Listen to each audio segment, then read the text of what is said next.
శ్రీమాత్రే నమః. సౌందర్యహరి 31 నుంచి 35వ శ్లోకం.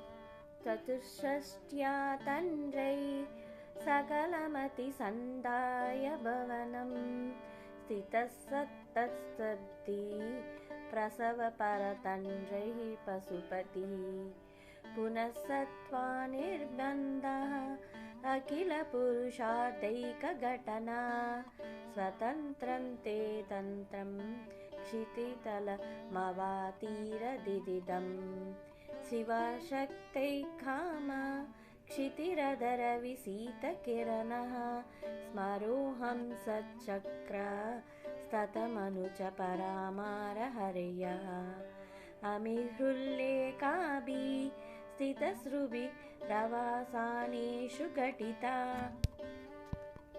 భజन्ते वर्णास्ते तव जननि नामावयुवतं स्मरं योनिं लक्ष्मीं त्रितयमिदमादौ तव मनो निधयैके नित्ये निरवधि महाभोगरसिकः भजन्तन्नित्यं चिन्तामणिगुणनिबन्धक्षवलया शिवाग्नो जुह्वन्ता सुरभिघृतधाराहुतिसितैः शरीरं तत् शम्भो शशिमिहिरिवक्षोरुहयुगं तवात्मानं मन्ये भगवति नवात्मानमनघम् अतशेषा शेषित्या मभयसाधारणतनया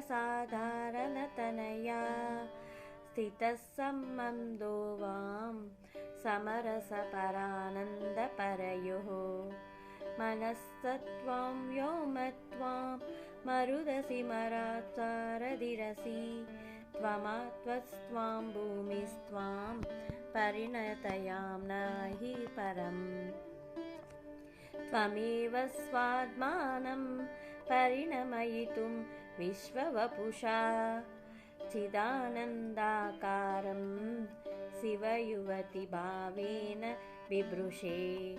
శ్రీమాత్రే నమః. శ్రీమాత్రే నమః. క్షమా ప్రార్థనా శ్లోకం.